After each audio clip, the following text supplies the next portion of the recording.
Hi everyone, welcome back to the Randy Rex Show. I hope you're doing great. A lot of big stuff happened yesterday. We had the penultimate episode of Survivor 48. The full trailer for James Gunn's Superman came out. We finally got a trailer to Marvel's Iron Heart. So let's get into the show.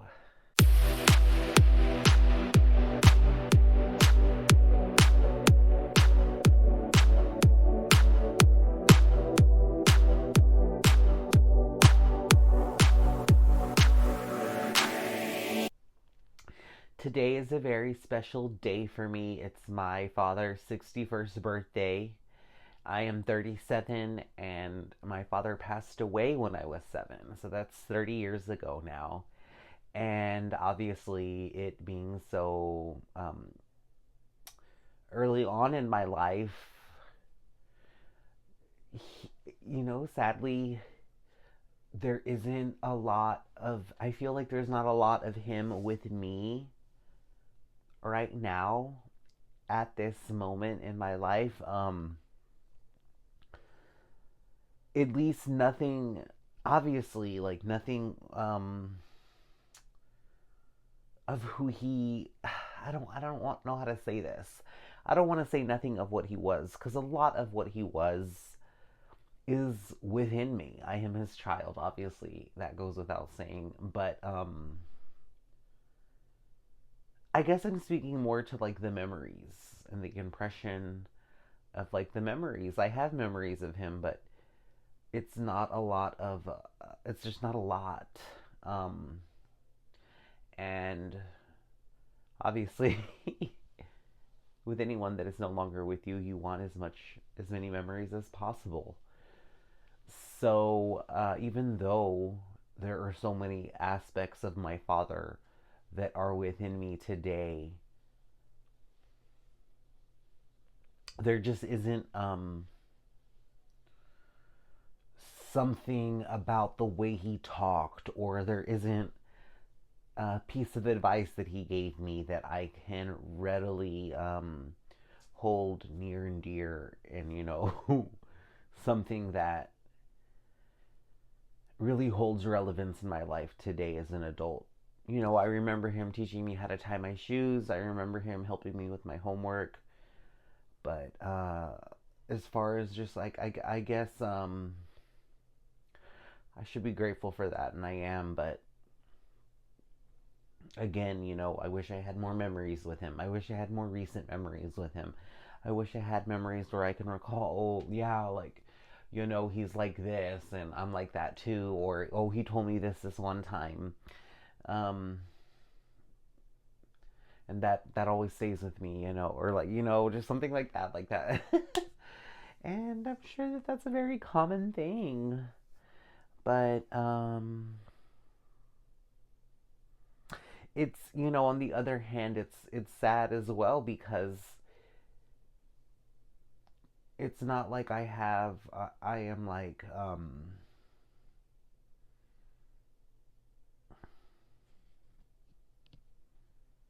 I don't know, like one thing I want to start doing is talking to him. I never really would do that. Like even today on my Facebook, I'm like, it's my dad's birthday. Happy birthday, Dad. I love you. Like directed to him, as if he were still out there to see that on Facebook. I want to just talk out in the open, as if he were still here in person. But yeah, today is his 61st birthday, and I'm going to celebrate. I'm going to go see a movie. I'm going to go do something that we love to do, go to the movies. Um, so that's a way that I'm honoring him. Those are ways that I'm trying to honor him now.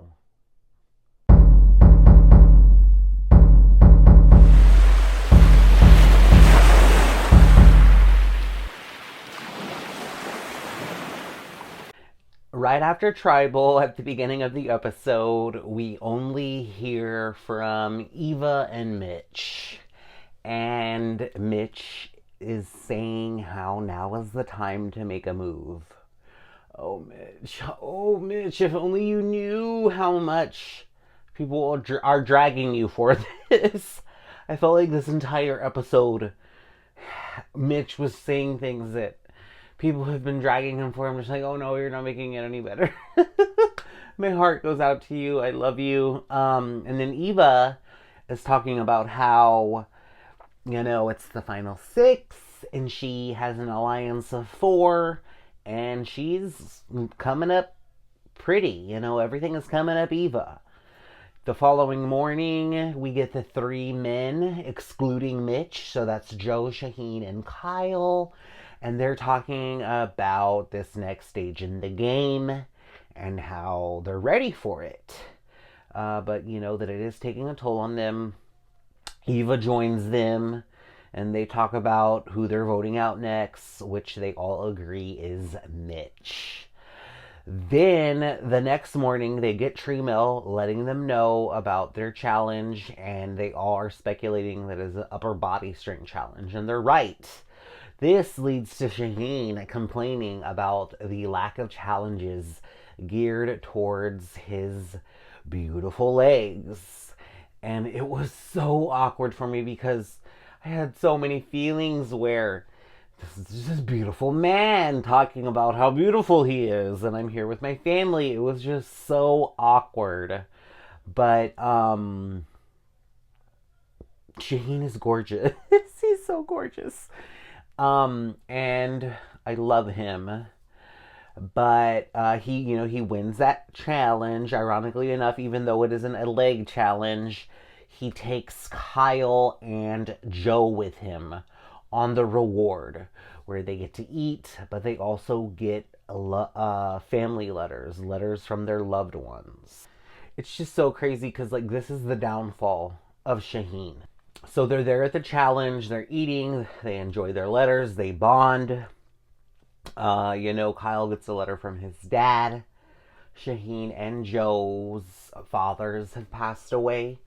So it was just a very poignant moment in the show. Today is my father's 61st birthday. He passed away when I was 7. So it's pretty ironic. And the universe has a really crazy way of working out that this episode aired last night, the day before my father's 61st birthday. And here I am on the day of his birthday talking about this moment in Survivor. This is a lot of what people do talk about, a lot of what the fandom does talk about of Survivor and why they connect with it so much. And it's true. It really makes me feel more connected to Joe and Shaheen and even Kyle, even though he still has his father with him. But if we're going to talk about gameplay, this is the downfall of Shaheen, where he is gauging out Joe. Kyle is off, maybe using the restroom, who knows where, maybe doing a confessional. And he's like, well, what are we going to do? It's the final 6. And Joe's like, let's just stick to our plan. He's like, okay, yeah, I was just thinking, I don't know. He's like, well, what's worrying you? He's like, well, what's worrying me? Well, no, I think we're good. So it's just I feel like Shaheen is just his strategic self is getting the best of himself. Even earlier in the episode when he's complaining about there not being a leg challenge.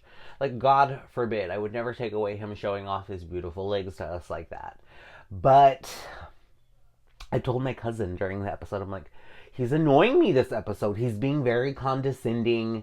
And he's just, I forgot what other word I use, but, I think it's just the fatigue of the game. And being such a lifelong fan of the game, and now recapping the show so in depth, I have such a more profound appreciation and love for all of the players. So even though I'm sitting here saying, oh, Shaheen's coming off as condescending and he's annoying me this episode, I love the man like no other. I love all the survivors. But I mean it. Take it with a grain of salt. I mean no judgment personally towards anyone in saying this, because again, there's a lot of things going on. You know, they've been playing Survivor for nearly a month. Like, they have not had any food, they have not had any shelter, no bed to sleep in. You know, they haven't even been able to sleep at all. It's an extreme circumstance. And I really feel like a lot of that is apparent this episode with the way that Shaheen is talking, the way he's behaving, the way he's interacting with everybody. You know, so there's this moment with him and Joe. Kyle comes back, Joe leaves. He kind of does the same thing with Kyle. He has a strategic conversation with him, but Kyle is going to use this to his advantage. You know, he understands that him and Camilla are a secret pair working in the game. He and Camilla both talk about that this episode. So when he's going over everything with Shaheen, they talk about everyone being in pairs, like Mitch and Camilla are in a pair, not Camilla and Kyle. And then obviously there's Joe and Eva, and then apparently Shaheen and Kyle are in the middle. And basically Kyle uses this and goes to Joe later and tells him that Shaheen is turned on him. And not only that, but he has confessed to Camilla he has an idol. So he's not 100% lying to Joe when he tells him this. You know, he starts off with the truth and then he throws a little sauce on it. I like the way that he did this. And going into the episode, like watching the episode the first time, I was a little bit upset. I'm like, you know what? Why do this? Why vote out Shaheen and not Joe? You know, because Kyle's sitting there telling Camilla, if we do this, Joe and Eva are going to be indebted to us. One of us will be guaranteed to get to the final three. And even if they're there, we can talk about how we undermined their game and we outplayed them, and we can talk our way to the win. But I'm sitting here like, why do that? Why not just get rid of the guy? Why not just get rid of Eva?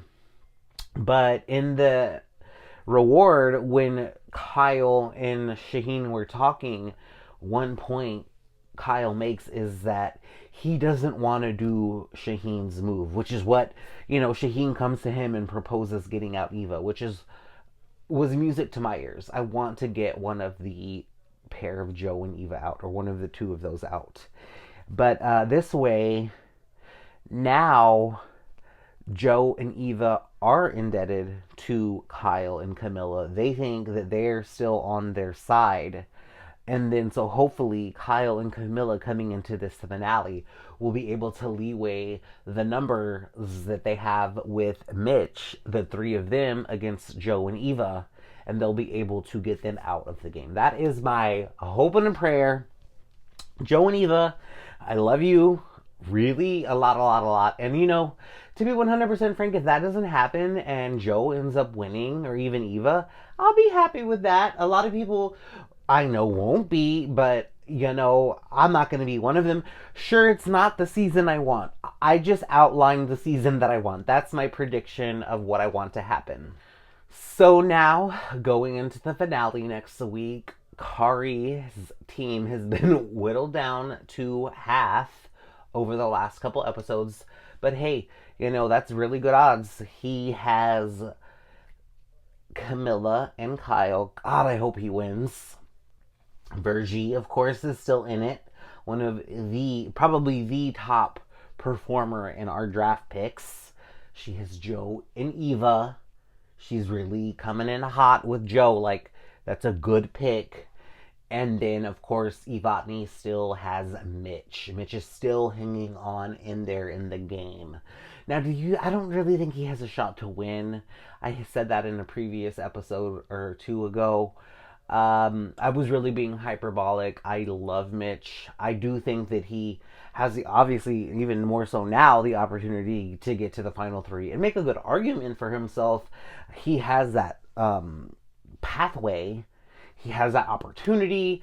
You know, he definitely has that shot at creating some sort of noise around his game. And that's pretty cool because, I feel like a lot of times people want to give people a hard time in Mitch's position. Obviously, they have, especially with Mitch this season. But again, like people that get to the end sometimes can't really speak to anything. I think Mitch would be able to articulate something. People are coming for the jury, saying that they're not bringing fashions. I'm like, you know what? If I ever get lucky enough to play Survivor, I am putting out the most fashioniest fashion I have, which isn't saying much for myself, but I am throwing everything at the wall and whatever sticks, I'm hoping something sticks. But yeah, people just keep commenting about how there's no real fashions. And it's just like, y'all, you don't have to read them like that. Like, sometimes people are just not fashionable.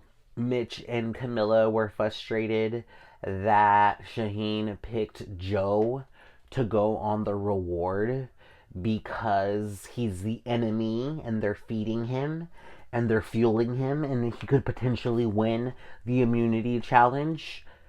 Spoiler alert, he wins the immunity challenge. This episode, Joe talks a lot about his sister and how she is the reason he is playing Survivor. He lost her to domestic violence. The last time they talked, they argued, and every time they talked on the phone, they would say that they loved each other. And that last time they talked, it was over the phone. They were arguing. They did not say they loved each other. So it was just a really sad, beautiful story because at the same time, he kind of said his goodbye and kind of gave a little speech to her and to the fact that why he was out there and how he wished he would be able to have, how he wished he could have protected her. And that is something he speaks to the other survivors about. And it's just this very sad, beautiful story to hear from Joe. Joe and Eva are getting a lot of flack this season for their stronghold on the game.